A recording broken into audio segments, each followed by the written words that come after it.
ہم نے ابھی تک ایک دوسرے کو نیچا دکھانا ہی سیکھا ہے۔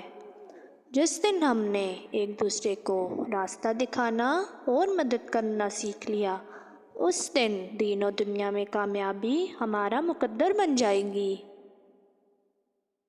جن لوگوں کے جانے پر صبر آ جائے، پھر ان کی واپسی کی نہ ہی طلب رہتی ہے اور نہ ہی خواہش۔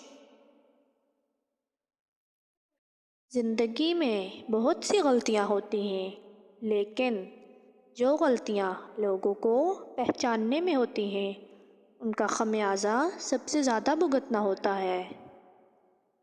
کائنات کا پہلا گناہ نہ شرک تھا نہ ہی کفر، بلکہ پہلا گناہ یہ تھا کہ میں اس سے بہتر ہوں، اور غرور انسان کی سب نیکیاں برباد کر دیتا ہے۔